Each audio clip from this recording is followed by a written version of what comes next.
اپنی حاضر کیفیت سے نکل کر وہ نویرہ کو جج کرتی تو نویرہ اسے اتنی اچھی لگتی کہ اسے نویرہ سے کبھی کوئی پرہاش ہو ہی نہیں سکتی تھی۔ نویرہ سے اس کی بدظنی کی وجہ صرف رضا تھا، اور اب رضا اس حقیقت کو قبول کرتا یا نہ کرتا۔ جیسے جیسے نویرہ کی شادی کے دن قریب آ رہے تھے وہ ہلکی پھلکی ہوتی جا رہی تھی۔ رضا اس کا تھا، اسے یقین ہوتا جا رہا تھا کہ اتنے رشتوں کی موجودگی میں رضا اسے کبھی منہ موڑ نہیں سکتا۔ رضا کہیں بھی نکل جائے، دل و دماغ کوئی بھی منزل طے کر لے، آخرکار اسے پلٹ کر رمشا تک ہی آنا تھا۔ یہ احساس، یہ یقین، یہ گمان رمشا کو پھر سے زندگی بخش گیا تھا، اسے طاقتور اور مضبوط بنا گیا تھا، اتنا مضبوط، حقیقت پسند اور روشن دماغ کہ اسے نویرہ پہلی دفعہ اپنی تمام تر خوبیوں سمیت بہت اچھی لگ رہی تھی، اتنی اچھی کہ اپنی نویرہ سے رقابت بھی کہیں جا سوئی تھی۔ نویرہ نے چائے تیار کی تھی، کپ میں انڈیل رہی تھی، جب ٹیلی فون کی بیل ہوئی۔ میں دیکھتی ہوں شاکرا جتنی اس گھر سے باخبر تھی اتنی تو وہ کبھی بھی نہ ہو سکتی تھی، اسی لیے زیادہ تر کالز وہی ریسیو کرتی تھی۔ شاکرا کے جانے کے بعد اس نے کپ ٹرے میں رکھا تھا، شام کا وقت تھا، چائے کے ساتھ اس نے دیگر لوازمات بھی سیٹ کیے تھے۔ رمشا اس کے چائے بنانے کے دوران ہی کچن سے چلی گئی تھی، یقیناً وہ بڑی اماں کے روم میں تھی۔ وہ ٹرے بنا کر شاکرا کا انتظار کرنے لگی تھی کہ اسے بھیج دے اور خود کچھ پکا لے، مگر 2-3 منٹ انتظار کرنے کے بعد وہ نہ آئی تو نویرہ کو خود ہی زحمت کرنا پڑی، ورنہ چائے ٹھنڈی ہو جاتی اور دوبارہ گرم کرنے کا قطعی موڈ نہ تھا۔ شارق زمان کے کمرے کی طرف جاتے اسے قطعی اچھا نہیں لگ رہا تھا۔ ایک تو شارق کو اسے بطور خاص خود سے چائے بنانے کا کہنا، اوپر سے نواز کا اس کے ساتھ ہونا۔ رات گئے شارق زمان جس حالت میں گھر آیا تھا وہ الجھ گئی تھی۔ یہ اس کے گھر کے متعلقین کے لیے عام سی بات ہو سکتی ہے، مگر اس کے لیے یہ عام سی بات نہ تھی۔ وہ کردار پر مار مٹنے والی لڑکی تھی، اپنے کردار پر ایک انگلی بھی اٹھنے نہیں دے سکتی تھی، مگر اب لگ رہا تھا کہ شارق زمان کے انداز و اطوار کوئی گل کھلانے والے ہیں۔ رات گئی ان کا گھر آنا اور پھر اماں کے کمرے میں اس کے پاس جانا، باقی رات اس کی آنکھوں میں کٹ گئی تھی۔ سارے دن وہ ان سے آمنے سامنے سے کتراتی رہی تھی، اور اب اسے نہ جانے کب کا پڑا شعر ایک دم یاد آنے لگا، درد کا کہنا چیخ اٹھو، دل کا کہنا واضح نبھاؤ، سب کچھ سہنا، چپ چپ رہنا کام ہے عزت داروں کا۔ شارق زمان اس کے سگے تایازاد نہ ہوتے یا حالات سے اتنا گہرا رشتہ نہ ہوتا تو وہ کب کی انہیں ٹوک چکی ہوتی۔ ان کی نگاہ اور نظر کی وارفتگیاں اس کے دل و دماغ کو سن کر رہی تھی۔ اگر حالات سے گہری وابستگی نہ ہوتی تو کبھی یہاں آنے کی غلطی نہ کرتی۔ لمحوں میں جانے وہ خیالات کی دنیا میں کھو گئی تھی۔ شارق زمان کے دروازے کو ہولے سے ٹرے سے نہ کر کے وہ رکی تھی۔ آج یہ نواز اس کے گمان کو ثابت کر گیا تھا کہ وہ یہیں تھا۔ نویرہ نے گہری سانس لی، اسے اپنے آپ کو مزید سنبھالنے کے لیے 1-2 پل لگے تھے، مگر ایک سکون تھا کہ وہ اس وقت اکیلی نہ ہوگی۔ نواز بے پرواہی سے بے تکلف انداز میں کوئی پرانا اخبار دیکھ رہا تھا۔ نویرہ کو دیکھا فوراً نشیز سے پکڑی تھی۔ یہ چائے بغیر ادھر ادھر دیکھے نویرہ نے کہا تھا، ادھر رکھ دے، شارق تو شاور لے رہا ہے، تقریباً لے چکا ہے، نکلنے ہی والا ہے، آؤ بیٹھو۔ اس نے سینٹرل ٹیبل پر ٹرے رکھ دی تھی۔ نواز کی آفر پر صرف سر ہلایا تھا، وہ واپسی کے لیے پلٹی تھی۔ بیٹھ جاؤ بھائی، ہر وقت مصروف رہتی ہو، اپنے گھر کے علاوہ کہیں دکھائی دے جاؤ تو یہی حال ہوتا ہے، ہر وقت مصروفیت، تم تھکتی نہیں؟ آواز کا نارمل اپنائیت بڑا لہجہ تھا۔ روح موڑ کر اس نے نواز کو دیکھا، وہ بری طرح متوجہ تھا۔ ایسی تو کوئی بات نہیں، دراصل مجھے فارغ ہاتھ پر ہاتھ دھرے بیٹھے رہنا اچھا نہیں لگتا، یہ تو روٹین کا کام ہوتا ہے۔ پھر تھکن کیسی؟ اپنے اسی دھیمے سلجھے متین انداز میں اس نے بات مکمل کی تھی۔ نواز کی نگاہوں نے اس کے چہرے کے حد و حال پر پہرے بٹھائے تھے۔ منگنی کے بعد وہ اب آہستہ آہستہ اس رشتے کے حوالے سے بہت کانشیس ہو رہا تھا، دل میں خود بخود ہی جذبے سر ابار رہے تھے۔ جو شادی کے دن قریب آ رہے تھے، نواز کو اپنے احساسات نئی ڈگر پر سرگرداں دکھائی دے رہے تھے۔ مہکتے بہکتے ارمان اور رات سوتے وقت آنکھوں میں بسیرا کرتے، دل اور ذہن کو سرور کرتے تھے۔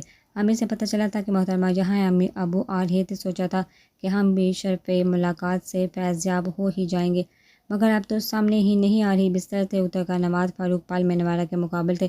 جی، نویرہ کے تو وہم و گمان میں بھی نہ تھا کہ وہ ایک دم موڈ بدل لیں گے۔ حقیقتاً نویرہ کو اپنے ہاتھوں کے طوطے اڑتے محسوس ہوئے۔ میں چلتی ہوں، ابھی کھانے پکانے کا بھی بہت کام ہے۔ اپنی طرف اٹھنے والی نگاہ میں جو والہانہ پن، جو پیام تھے، اس نے گھبرا کر نویرہ نے فرار ہونے کو قدم ہی بڑھائے تھے کہ اگلے ہی پل اس کا ہاتھ نواز کی گرفت میں تھا۔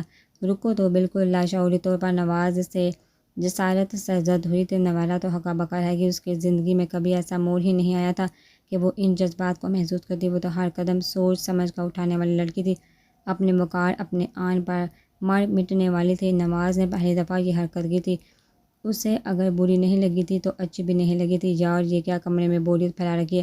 کم از کم سی ڈی پلیئر ہی آن۔ تولیے سے سر رگڑتے شارق باتھ روم سے برآمد ہوا تھا، جس میں پاس صرف ٹراؤزر کے علاوہ کچھ بھی نہ تھا۔ اپنی روح میں کہتے وہ نویرہ کو دیکھ کر ٹھٹک گیا تھا۔ نویرہ کی بھی پہلی نگاہ پڑی تھی۔ اس نے جلدی سے چہرہ موڑتے نواز کے ہاتھ سے اپنا ہاتھ کھینچا تھا۔ شارق زمان نویرہ کے اپنے کمرے میں موجودگی کے بجائے نواز کے ہاتھ میں دی اس کے ہاتھ کو دیکھا اور پھر نویرہ کو تیزی سے ہاتھ کھینچتے دیکھ کر حیران ہوا تھا۔ نویرہ تیزی سے کمرے سے نکل گئی تھی۔ بڑے غلط وقت میں انٹری دی تم نے۔ وہ پلٹ کر اب شارق زمان سے مخاطب تھا، لہجے میں زمانے بڑھ کی شوخیاں اور مسرتیں پنہاں تھیں، جیسے حفظ اقلیم مل گیا ہو۔ شارق زمان کو اپنے دماغ سن ہوتا محسوس ہوا۔ گمان ایک پل میں کئی حدیں پار کر گیا۔ پہلی دفعہ میں کوئی ڈائلاگ بولنے کے چکر میں تھا تم نے وہ موقع گنوا دیا۔ آئینے کے سامنے کھڑے ہو کر شارق زمان تولیہ ایک طرف اچھال کر برش اٹھا کر بالوں میں پھیرنے لگا۔ نواز کی یہ مسرتوں سے لبریز آواز اس کے دل میں چبھتی محسوس ہوئی۔ کیا بات ہے، اتنے چپ کیوں ہو؟ میں محسوس کر رہا ہوں تمہارا رویہ کچھ سرد سا ہے۔ کیا بات ہے یار، کوئی مسئلہ ہو گیا؟ آئینے کے سامنے سے ہٹ کر وہ اب شرٹ پہن رہا تھا۔ نواز کو اس کی مسلسل چپ، بے نیاز اور گمسم انداز پر تشویش ہوئی۔ فوراً پوچھ ہی لیا۔ شارق نے ایک مجروح سی نگاہ نواز پر ڈالی تھی۔ اس وقت دل کی جو حالت تھی وہ قطعی ناقابل بیان تھی، جیسے وحشتوں نے ایک دم دل میں بسیرا کیا ہو، ہر طرف تباہی کا عالم ہو۔ اس سمے نواز بھی اسے بہت برا لگ رہا تھا۔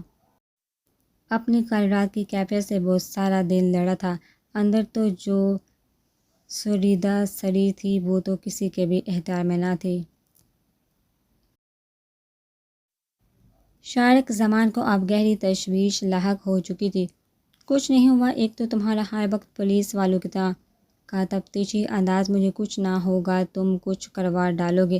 نہ چاہتے ہوئے بھی اندر کی کھولن سرد لب و لہجے کی صورت میں نکالتے اس نے شارق نواز کو بری طرح ٹوک دیا تھا۔ نواز کو ایک دو پل دیکھ گیا۔ یہ لب و لہجہ، یہ انداز، خدا نہ کرے میں تو ہر وقت تمہاری فلاح و بھلائی کے لیے سرگردہ رہتا ہوں، تمہیں گرم ہوا بھی چھو جائے میں یہ کیسے گوارا کر سکتا ہوں؟ تم میرے تایا زاد ہی نہیں، میرے ہم راز بھی ہو۔ میں تو تمہیں ذرا سا رنجیدہ اور افسردہ دیکھ کر ملال میں گرنے لگتا ہوں کہ کاش میں تمہارے دکھ سمیٹ سکتا، تمہاری خوشیاں دیکھ سکتا۔ ایک دم گہری رنجیدگی کا مظاہرہ کرتے نواز نے شارق کو دیکھا تھا۔ اتنی محبت، اتنا خلوص، یہ چاہت اور شدت کے سلسلے، وہ تو ان کا حقدار کہاں تھا، وہ تو نفرت کا حقدار تھا۔ اور یہ نواز نویرہ کو جب سے دل میں بسایا تھا، یہ سچ تھا کہ وہ نواز کو الٹا سیدھا کہنے لگا تھا۔ نواز کے سامنے کبھی برملا اظہار نہ کیا ہو، مگر وہ اسے دل ہی دل میں کوس دیتا تھا۔ رقیبانہ سی سوچ دل و ذہن کو الجھا دیتی تھی، اور نواز وہ اس کے لیے اس قدر مخلص تھا، یہ تو وہ نواز کے لہجے سے ہی محسوس کر سکتا تھا۔ اچھے دوست بھی خدا کا کتنا بڑا عطیہ ہوتے ہیں، کاش وہ سمجھ سکتا۔ سوری یار، میں کچھ زیادہ بول کے تمہاری محبت، تمہارے خلوص کا تو میں دل سے قدردان ہوں، بس تمہاری تفتیشی انداز نے ذہن گرم کر دیا۔ سوری، ایک دم اپنا رویہ اسے متعصب کر گیا تھا۔ برملا اپنی غلطی کا اظہار بھی کر دیا۔ نواز نے سکھ کا سانس لیا۔ شکر ہے، میں تو سمجھا کہ شاید تم پر پھر کوئی دورہ پڑ چکا ہے، اس نے ہلکے پھلکے انداز میں ضرور چھیڑا تھا۔ شارق ہنسیا۔ نواز کے کندھے پر پیار سے دب لگائی۔ ایسی کوئی بات نہیں، وہ چائے کی طرف متوجہ ہوا جو کہ اتنے عرصے میں ٹھنڈا شربت بن چکی تھی۔ معان اب گھر لوٹے تھے۔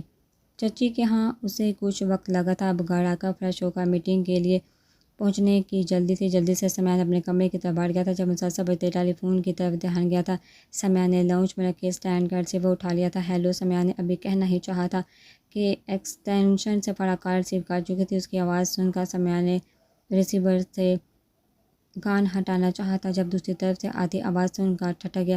فرا پلیز کال بند نہیں کرنا، پلیز میری بات سن لو، ورنہ تب تک تمہارا فون بجتا رہے گا جب تک تم کال سننے پر آمادہ نہیں ہو جاتی۔ دوسری طرف انتہائی دھمکی آمیز انداز میں کوئی کہہ رہا تھا۔ سمیان ششدر رہ گیا۔ نہیں سنوں گی میں نہیں جانتی تمہیں کیوں پیچھے پڑ گئی ہو۔ میرے اپنے ملک میں لڑکیاں نہیں ملی تھی جو تباہی مچانے میرے گھر کا انتخاب کیا۔ فرا کی آواز رو دینے والی تھی۔ سمیان کو اپنا دماغ معاف ہوتا محسوس ہوا۔ اسے تو کچھ سمجھ نہیں آ رہی تھی۔ اچھا تو تمہیں پتہ چل گیا میرے ملک کا، دوسری طرف سے بڑے آرام سے کہا گیا تھا۔ سمیان اس رام کہانی میں الجھ گیا۔ میں کیا کوئی بھی عقل مند ہو تو وہ بھی CILI پر آنے والے نمبر کو دیکھ کر ملک کا پتہ چلا سکتا ہے۔ فرا کی نہایت تلخ آواز سے سمیان نے فوراً CILI پر آنے والا نمبر دیکھا۔ سمیان کو اپنے 14 طبق روشن ہوتے ہوئے محسوس ہوئے۔ یہ کیا کہانی ہے؟ سمیان کے کچھ پلے نہ پڑا۔ ایک تو تم اتنے دن اسلام آباد وغیرہ لگائی، اوپر سے اب تم کال ہی ریسیو نہیں کرتی۔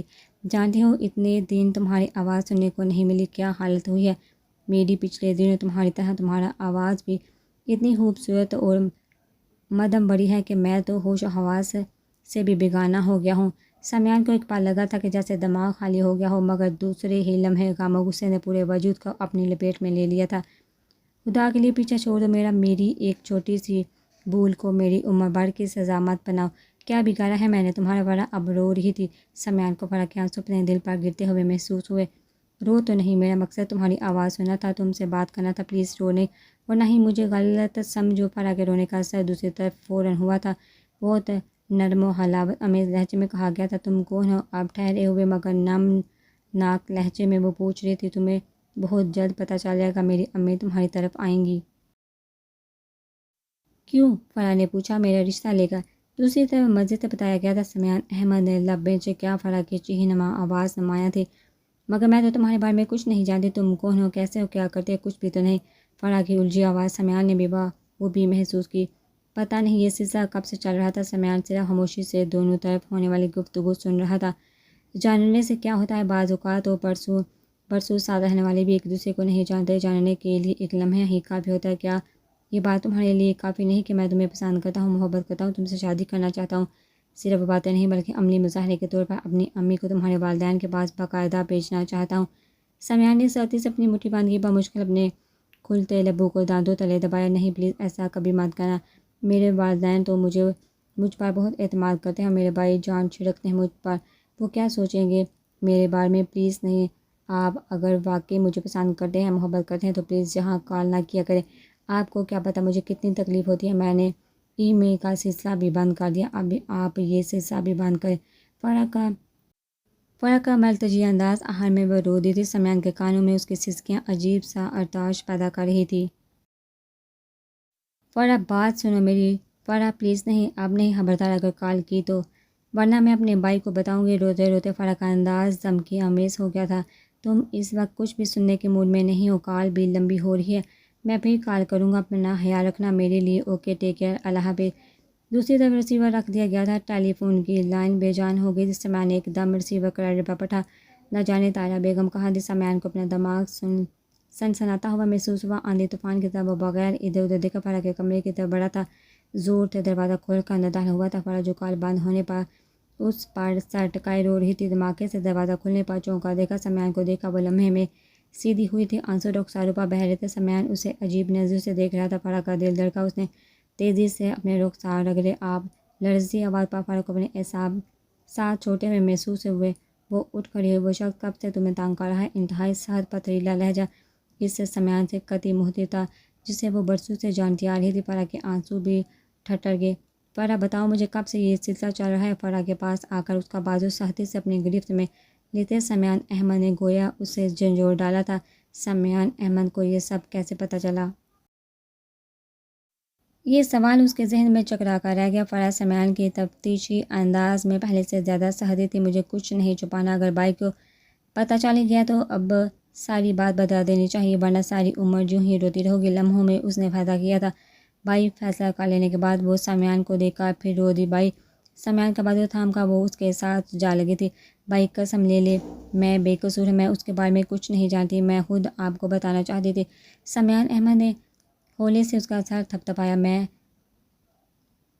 ایکسٹینشن سے سب سن چکا ہوں، مجھے یہ بتاؤ کب سے یہ سب چل رہا ہے؟ وہ شخص تمہیں کب سے تنگ کر رہا ہے؟ فرح کے پھول پھول کر رونے سے سمیعان کو بھی احساس ہوا کہ اس پر سردی کرنا جائز نہیں، اسی لیے خود بہت لہجہ نرم اختیار کرتا چلا گیا۔ روتے ہوئے فرح نے ای میل سے شروع کی حماقت سے لے کر اب تک آنے والی کالز، کارڈ، پھول اور وہ نظم جو اس نے بھیجی تھی، سب بتاتی چلی گئی بغیر کچھ چھپائے۔ ہر چیز، ہر لفظ، ہر بات۔ سمیعان احمد خاموشی سے ایک ایک لفظ سنتا گہرے اضطراب کی زد میں تھا۔ حمید چچا اور فاروق چچا وغیرہ کو سی آف کر کے شارک سامان اپنے کمرے کی طرف جانے کی بجائے لان میں ٹہلنے لگا تھا۔ کھانے کے بعد چائے کا دور چلا تھا۔ شاکرا تیزی سے باہر آئی تھی۔ اس کے ہاتھ میں موبائل تھا جو بج رہا تھا، جیسے وہ اندر ہی شاید بھول گیا ہو۔ صاحب جی، آپ کا فون۔ اس نے موبائل شارک کو تھمایا تھا۔ شارک نے CLI پر آنے والا نمبر دیکھا۔ نمبر اس کے لیے اجنبی تھا۔ ہیلو، یس کر کے اس نے کان سے لگا لیا تھا۔ لالا منصور بات کر رہا ہوں۔ دوسری طرف چوٹیں ہی طرف کروایا گیا تھا۔ غصہ رات کی تلخی پورے وجود سمیت آن کھڑی ہوئی۔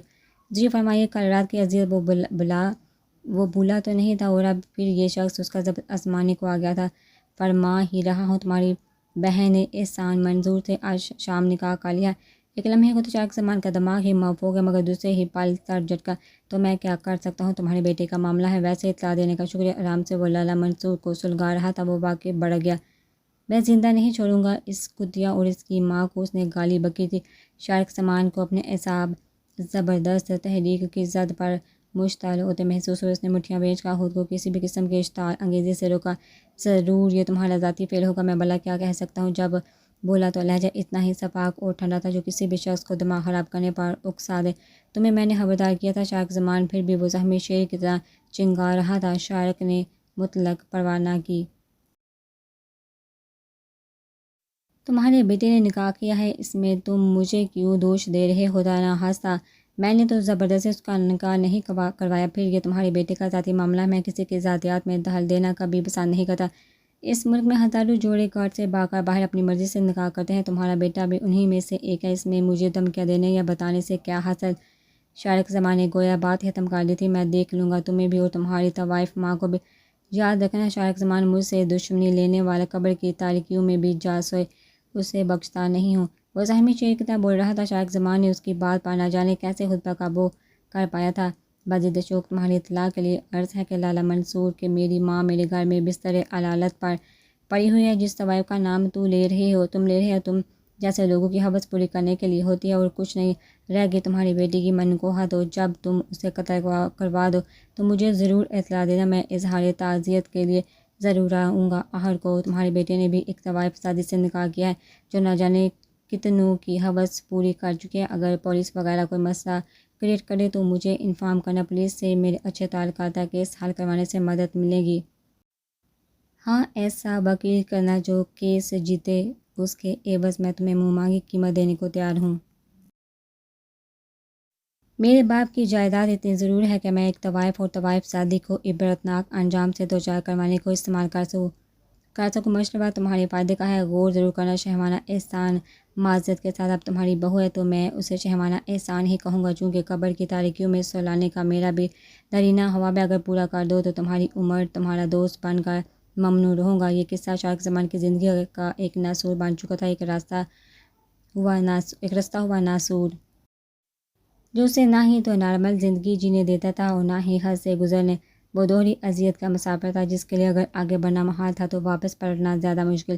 لالا منصور کی اس کی والدہ زمان حسین سے پرانی رنجش چلتی آ رہی تھی، وہ تو سرے سے اس قصے سے ہی لاعلم تھا، مگر جو لالا منصور کے ساتھ تعلقات کی نوعیت میں اضافہ ہوا تھا، اسے لالا منصور کی فطرت اور اس کمینگی کا پتہ چلتا گیا تھا۔ لالا منصور اس کی ماں بہن کا حوالہ دے کر اسے جس حد تک تکلیف دے سکتا تھا وہ دے رہا تھا، اور شارق زمان اپنی کم فہمی اور جذباتی فطرت کے بدولت جس حد تک اس کی برادری پر پورا اتر سکتا تھا اتر رہا تھا۔ غصے سے اس نے کار ڈسکنیکٹ کر دی تھی۔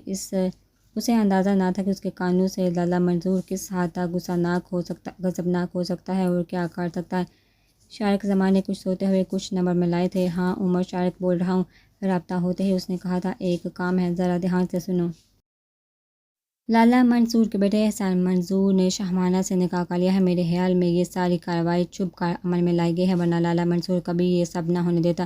تم ایسا کرو کہ سارے معاملے کی اصل رپورٹ حاصل کرو۔ لالا منصور کے جس بندے کا میں نے تمہیں نمبر دیا تھا اس سے رابطہ کرو، وہ تمہیں احسان منصور کے اثر ٹھکانے کا بتا دے گا۔ مجھے لالا منصور کے تیور اچھے نہیں لگ رہے، وہ ضرور کچھ کرے گا۔ تم ایس پی انجم خان سے بھی رابطہ کر لینا، لالا منصور بچ نہ پائے، خیال رکھنا، باقی سب تم سمجھ ہی گئے ہو۔